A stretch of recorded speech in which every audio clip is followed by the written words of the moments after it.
li nga décidé peuple bi moo décidé ne Ousmane Sonko mu neex la yow Kaw Macky mu naqari la Ousmane Sonko dina doon sa adversaire lañ la wax adversaire politique mais du sa noon de la vie de tous les jours loolu il faut ngeen def ko seen bopp da ngeen di confondre vous avez tendance à confondre adversaire et non et ennemi et politique et dictature liberté d'expression est muselée Kaw Macky dama la ne mu neex la mu naqari la Ousmane Sonko yàlla def na ne mu doon sa adversaire ba pare nangul ko loolu te nga may ko respect xam nga adversaire pour mu respecter la mu am lu mu lay xoolee mu am lu mu lay bàyyi il faut mu yëg ni que ne da nga kaa may respect il faut mu sentir que ne kii daf ma may respect bi mooy firnde ni que ni c'est un adversaire c'est pas un ennemi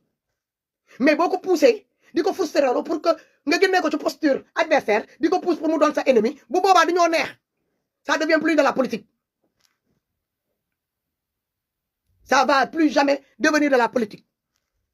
ci beneen gaam ngeen di ñëw yóbbu te loolu à chaque fois ñi koy def ceux qui sont aux manœuvres c'est les partis au pouvoir là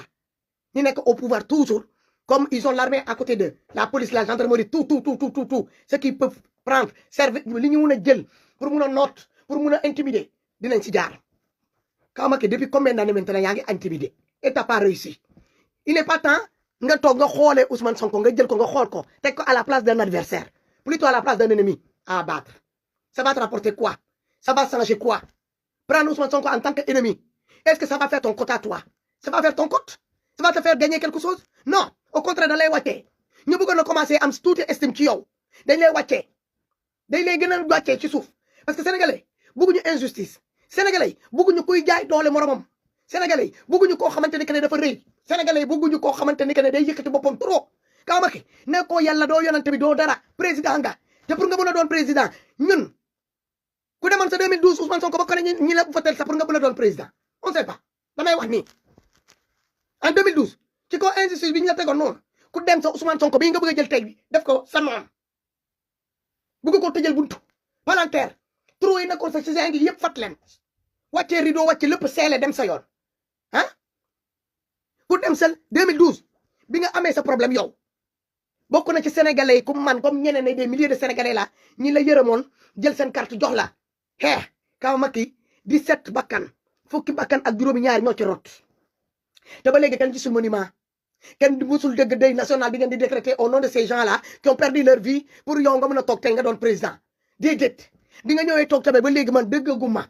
yow foo toog tu parles ngay lancer ay discours concernant ces jeunes là ñi nga xamante ne que ils ont perdu leur vie pour que yow nga mën a doon président tey dëgguma ko te pas ti lu dugg sa biir bopp ba nga koy xalaat te pourtant t'as des conseillers tu es entouré des avocats t'as recruté toutes sortes t'as nommé jusqu'à nommer des ministres de clapettes des chaussures clapettes pour aller à la plage c'est quoi le problème c'est quoi le problème Kaw Macky ce ministre de l'Intérieur il se prend pour qui il a fait quoi depuis qu'il est là qu'est-ce qui a changé depuis son arrivée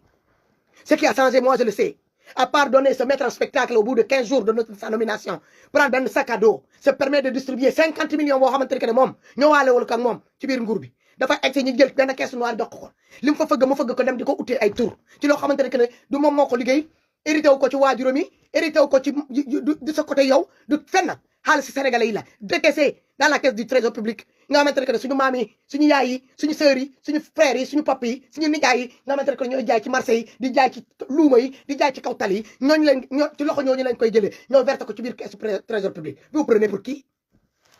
lii mooy politique kaay fi ngay konton lii mooy politique lii mooy adversaire lii mooy adversaire yow xeexoo Ousmane Sonko parce que da nga kaa bañ yow personnellement da nga kaa xeex parce que voilà t'es au service des colons on te dit comment tu dois te comporter avec lui parce que il va pas xam nañ ne que Ousmane Sonko n'est pas un candidat qui doit venir servir l'intérêt de ces colons là le jour que Ousmane Sonko di koy fal président ci Sénégal boobu c'est fini Les colons, ils en ont fini avec le Sénégal. Ça sera notre véritable indépendance. Les indépendances, la soi-disant, 4 avril, ils fêtent depuis 1960. La date va changer. Le jour qu'Ousmane Sonko sera dans cette palais-là. Le jour où il y palais, le fait de l'indépendance, la fête de l'indépendance sénégalaise va changer. Kamaki. Tous ces colons-là le savent. Montagne de pression. Eux, ils ne peuvent plus. Parce que dans les années 60, ils se permettent de prendre l'avion. Ils def sen affaire ray dem sen yoon boole ñaari nit ñi ray dem sen yoon duñu dan feñ tay technologie ñew ils sont surveillés partout par leur propre satellite à beau vouloir nous espionner savoir ce qu'on veut faire ce qu'on veut dire ce qu'on peut li ñu bëgg ñom ils sont pris dans leur propre piège ñom tuba bi defar nañ satellite ci biir satellite bobu ñu fogal ni que ñom dañuy mëna satellite yoy buñ ko mettre en place pour dem note di surveiller di observer di contrôler far nak ñi delluwaat encore di contrôler sen bop lepp lu ñuy def satellite bi sam ñom lay ñëk wéjé bala muy ex ci africain parce que nous on a rien à prouver à quiconque on n'a plus rien à prouver à personne l'Afrique n'a plus rien à prouver à quiconque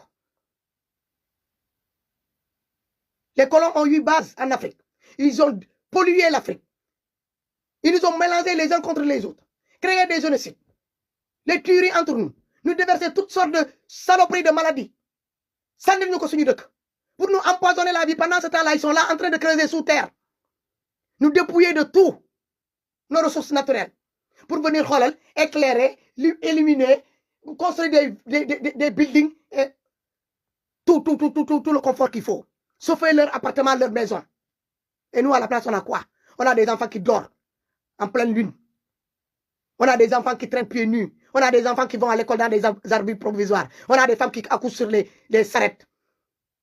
On a des ambulances. On n'a pas des ambulances. Il n'y a pas des hôpitaux. Les dispensaires, il n'y en a plus. Les gens ne mangent pas à leur faim. L'agriculture, l'élevage, paralysé.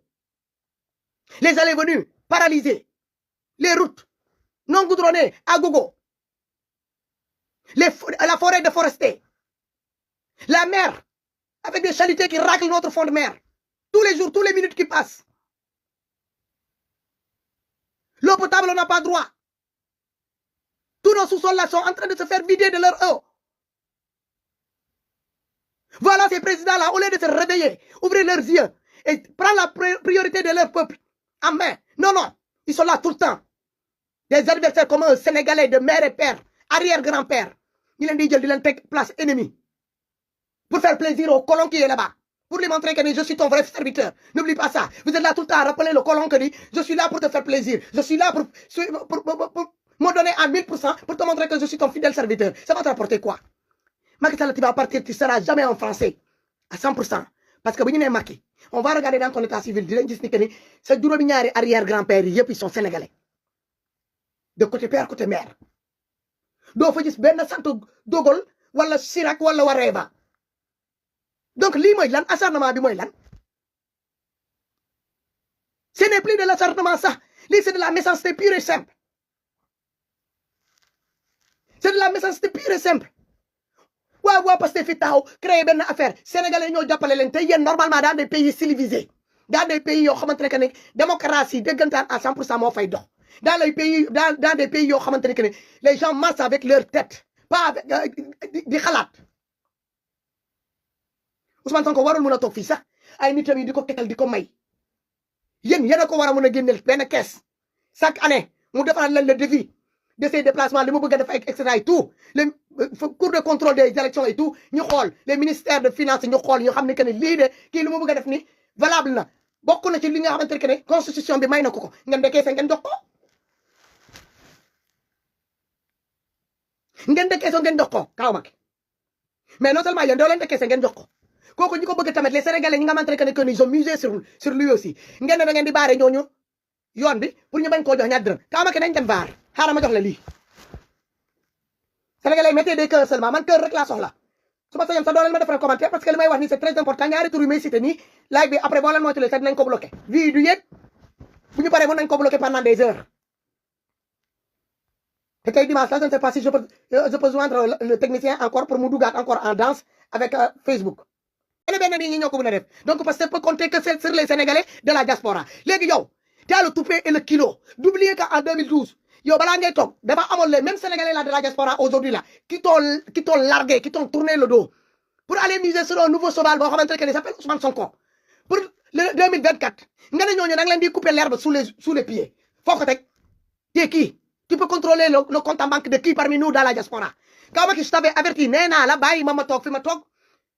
waxatuma ci Ousmane Sonko waxatuma ci politique maa ngi toog maa ngi dox ci social mais boo leen ma yee encore ba ma ñëw ma taalal leen lenge fii di ngeen ñëwee encore ku dee di ngeen ñëwee ku dee may ma ñëwaat encore sénégalais yi déglu ma dugal ko fii sax pour mu gën a leer ñu dégg sa baat te da ngeen yabaate ah da ngeen yabaate allez. Contribuent les militants. Pour la plupart, d'autres ils sont pas militants, mais ils soutiennent notre cause. Tantôt, tout à l'heure. Kamokoba ndaka mokoba wala hunde hanne o jodo 1 mois et 2 mois wala o jodo 1 an 2 ans 3 ans warta kadi wa inni mimmi halani dum Kaw Macky wana dane ma ni Kaw Macky c'est pas toi ça Kaw Macky ki du yow Kaw Macky komi wonda hersinde Kaw Macky jamano nanama Kaw Macky janano hedama Kaw Macky jamano darama Kaw Macky ka haali dum e nder opposition Kaw Macky yow yaa wali ci opposition Kaw Macky nga toga encore tay nga tegle sa tanka nga ne ngeen bind sa article yak sa ministre ak tuutuwaayam bi mel ni ku asthmatique ka am asthme chronique tuutuwaayam bi ni asthme chronique maa ko wax na bloqué waat sama page je n'ai rien à foutre na joxe instruction à Facebook mu bloqué waat sama page je n'ai rien à foutre Kaw Macky kan haali ɗum Kaw Macky yilte kadi e var yahe ngay nder var o yow yaa ko wadde ɗuman ma ko wona dane an din ko dane ma ren ko photo ma o ko vidéo ma ni ndaar ɗo Kaw Macky Qui contribuent et militants pour certains, pour la plupart. D'autres ils sont pas militants, mais ils soutiennent notre cause. Tantôt, tout à l'heure, avant de venir, quelqu'un m'a remis 1000 litres de carburant en appui. On m'a tourné dans votre déplacement. On sait, un autre, c'est 2-3 millions parce que nous savons que, bon, c'est difficile l'opposition. Ça, c'est des choses qui arrivent. Plus maintenant d'autres qui sont là, qui financent les activités sur place. Et nos militants, quand même, depuis la diaspora, jusqu'ici, c'est eux qui prennent en charge. Hier, j'étais à une cérémonie avec les ressortissants de Matam, ils ont fait un dîner devant, mais c'est eux qui prennent en charge. C'est pas la paix, c'est pas le... Kaw Macky hersin ijeg embayo daga Sénégal à la président Kaw Macky ka woli ɗum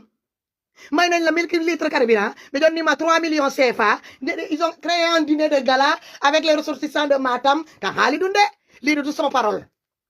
lii de du parole jeegu Caterpillar lii du parole waa Pastef Ousmane Sonko waxul lii inventé wu ko sa image la sa vidéo Kaw Macky fi nga jaar ba egg si fii foofu la Ousmane Sonko bëgg a jaar fu gën a kawe foofu pour mun a egg fi nga nekk noonu donc ma ne Kaw Macky adversaire waaw la ñu wax pas ennemi du ma la ko nangul du ma bàyyi keneen ku ko bëgg a def tamit ma nangul ko aw ma dara lu ma ciy seet defuma ko pour lu neex waa Pastef wala Ousmane Sonko damay atte damay juger sama akulay taalaay parce que ñun on est des arbitres on est aux tribunes on regarde le match et actuellement ça joue entre Pastef et APR et c'est que le match là les joueurs qui ont voulu jouer le jeu c'est les joueurs de Pastef c'est Ousmane Sonko avec son équipe c'est lui le capitaine ok ils ont voulu jouer le jeu mais vous APR là on vous tous vous tombez dans le terrain on fait quelque chose vous tombez vous faites tout un tas de cinéma pour ne pas jouer les 90 minutes de match quel est votre problème c'est quoi le problème le temps additionnel c'est 90 minutes de foot de match à combattre et ça reste c'est 2024 à minuit 0000 Kaw Macky ça sera ils vont siffler le fin du match donc qu'est-ce que t'as il faut jouer Kaw Macky joue prends ton équipe t'es le capitaine de APR non joue t'as signé un contrat pour jouer avec Pastef t'as intérêt de descendre sur le terrain de mouiller le maillot mais que ça soit dans l'art des choses considère Pastef comme un véritable adversaire non pas comme un ennemi potentiel non ce que t'as pas voulu donner au peuple sénégalais là Ousmane Sonko c'est ces failles là qu'il est en train de tout marquer de tout recenser pour pouvoir te contrecarrer avec ça là pour se hisser au sommet et tant que tu te comportes comme ça toi avec sa gang yi la andal vous allez pas réussir vous allez toujours wax naa la ko Kaw Macky ci ay vidéo ci ginnaaw ma ne la tant que tu mets les bâtons dans les roues à Ousmane Sonko tu vas pousser les Sénégalais à avoir de la sympathie à avoir de la compassion pour ce jeune là tu vas même pousser les Sénégalais tu es en train de faire la promotion yow ñi nga àndal waa APR vous êtes en train de faire la promotion de Pastef et Ousmane Sonko sans le savoir À beau vouloir pousser les gens à détester Ousmane Sonko, c'est le contraire qui se passe. Vous poussez les gens à plutôt se tuer. Regarde-moi, j'avais pris recul. Aujourd'hui, vous m'avez poussé encore à revenir devant la scène. Cela veut dire que vous n'avez pas réussi à convaincre les Sénégalais. Là, vous avez encore failli à votre mission. Vous faites la promotion gratuitement pour Ousmane Sonko et Pastef. Et là, vous poussez encore les gens à aller donner, les gens qui voulaient donner ça dans les règles. Donner leur argent. Tout le monde sait que c'est telle personne qui a donné son argent. Vous allez pousser les gens à donner de l'argent en cachette. Et c'est là où les choses sont dangereuses. Parce que Sonko, avec son staff de Pastef, ils ont opté pour la transparence. Et vous, avec votre système, vous poussez les gens à opter au système D. Moi, ça veut dire contourner. Ce qui doit être réglo. Vous poussez les gens à contourner ça. À se lancer dans le magouille. Comment que là, c'est ce problème? Comment que y a l'idée? Là, il a. Ah ouais, bonne réveil et Sénégalais si bonne réveil et Sénégalais si quand on est président son dodi quelques jours il dit que man la lila. Il est à côté du peuple. Quelques temps après, man parfois même j'ai honte. Parfois j'ai honte. Comment que kondo donc là mutum si contrairement au gassi tout ma ya ayay ma yalta nder pareo contrairement on ñande de kasata ko ni ñande yaltata e nder palais il y a pas de deux portes, il y a une seule porte. Demande mon atu da nder palais ko ni damal yaltata kadi yalta nder palais donc donne non ko hondum ni pression gauche à droite article mo anduda kon n'est pas applicable pour le président, n'est pas applicable pour ses ministres, ses directeurs, les députés, les différentes charlatans là qui sont au sein du PASTEF. C'est cet article-là, c'est ce degré-là, signé, posté, qui est applicable pour un parti de l'opposition. Je croyais que vous avez sous-estimé cette partie-là. Vous disiez que Ousmane Sonko n'a rien. Personne ne le suit. Il a personne derrière lui. Le peuple sénégalais ne sont pas avec. Maintenant, le peuple sénégalais te montre le contraire, te prouve le contraire, et là encore, tu peux barrer la route. Vous n'avez pas honte? Qu'on affiche vos degrés là, des trucs comme ça, là, sur Facebook, les Sénégalais le voient. Kamaki, nous ne hercinez, hein? Moi, quand j'ai vu ça, j'ai eu honte. J'ai eu honte à l'intérieur de moi. Parce que tu es un président aussi du Sénégal. Tu ne mérites pas certaines dures. C'est quoi le problème? Ousmane Sonko a des milliards aussi. Te élection d'autres Sénégalais jëluñu seen carte dem dugalal ko ci biir votel ko dugg ci palais boobu fi nga toog te fi nga toog noonu Ousmane Sonko du la ñëw yëkkati di fa toog Ousmane Sonko bu da ngaa bëgg nga tëdd nga nelaw parce que dañu la defaral coup d'état pour yëkkati la pour nga toog donc mën nga tëdd nga nelaw nga continuer di doxal comme ni mu la neexee lan nga ragal 120 xaw ma 3 millions benn parti bu ndaw lu mu encaissé ci ay Sénégalais yi nga xamante ne Maïmouna Fatou Aliou Moussa Lamine Dié nu mu tuddati Salif ñoo dajale seen astuce ñu jox ko pour jàppale ko loolu commencé na la tiital kon bu eggoon ci ay milliards nooy def da ngay saisir fond bi ngay saisir léegi génnee leen yéen seen déclaration de patrimoine avant ngay doon président sa ministre yi sa député yi sa directeur yi ba ci sa planton yi ñu lay arrosé sa biir sa palais sa chauffeur yi ñu xool ñu dugg seen compte en banque yi seen différents biens yi ngeen am ci monde bi ñu xool na article bi ngeen génnee pour le peu que les Sénégalais ont donné à Ousmane Sonko ñu xool par rapport ton ministre de l'Intérieur là mi bindee article boobu les 50 millions qu'il a donné là nañu wax la provenance de cet argent là cette somme là il a travaillé quand il avait stocké où parce que ce genre de somme là est interdit même de le garder dans une maison on n'a pas le droit de garder plus de 3 millions CFA dans sa propre maison c'est interdit par la loi. Comment un ministre de l'Intérieur peut garder une somme de 50 millions, mu jël loolu dugal ko ci benn sac aux yeux et aux yeux de tout le monde avec des caméras mu di ko maye nii gratuitement foofu la décret bii ngeen bind nii waa Pastef foofu la waroon a feeñ ngeen acte net ci digg bi mais toujours non quand ça vous arrange pas Kamaki lan moo la tiital yow génn nga ci jour tabaski bi li ma la yàgg di la wax ñeneen ñi di la ko wax ne la gestul Sénégalais yi ci faju gestul Sénégalais yi ci lekk Sénégalais bu ñu doon lekk normalement ñu am un vie saine yow doo daw sa di affaire hôpitaux yi sa doo ko def muy sa priorité mais boo gisee nga ne da nga ñëw defar ay hôpitaux parce que xam nga ne que les Sénégalais ne mangent pas bien on est des personnes Sénégalais yi c'est un peuple sous-alimenté ils sont même mal nourris léegi nga ne non xaaral ma def man dama déglu sa discours ah Kaw Macky y a un côté boo xamante ne que j'étais d'accord avec toi enfin bi ma la déggee ma ne ah Kaw Macky de mi ñuy déglu ah c'est bien Kaw Macky te keroog jour bi ngay def sa déclaration bi xoolal sa vidéo bi le nombre de vues bi nga am nga dem nga xool sa vidéo bi nga defoon le jour bi nga génnee noonu di doon def sa balade boobu au niveau de Dakar moo tax moo am sama rak xol di Kaliphone Sall di ko nuyu de passage xam naa ne mi ngi liggéey actuellement ci marché bi bu mu commencé di wax ma bàyyi mu laay ba pare bi ma ko jëlee ma ne ko Kaliphone mu ne ma wax ma ne ko Kaw Macky lii mu def nii tey dans un pays comme le Sénégal mu ne ma ma ne ko c'est une nouveauté là moo waral mu am li mu am nii le nombre de vues bu mu am nii parce que Sénégal ba mu sosoo ba léegi depuis 1960 ba léegi c'est la première fois ñi gis un président de la République jël otom di doxantu ak doomam am benn caméraman bu toog ci ginnaaw ñuy def leur clown là dans les différentes rues de Dakar. ma ne ko est-ce que va voir les vidéos de l'ex-président Barack Obama nga xool vidéo de George Bush Junior Bill Clinton ay ñoomi seen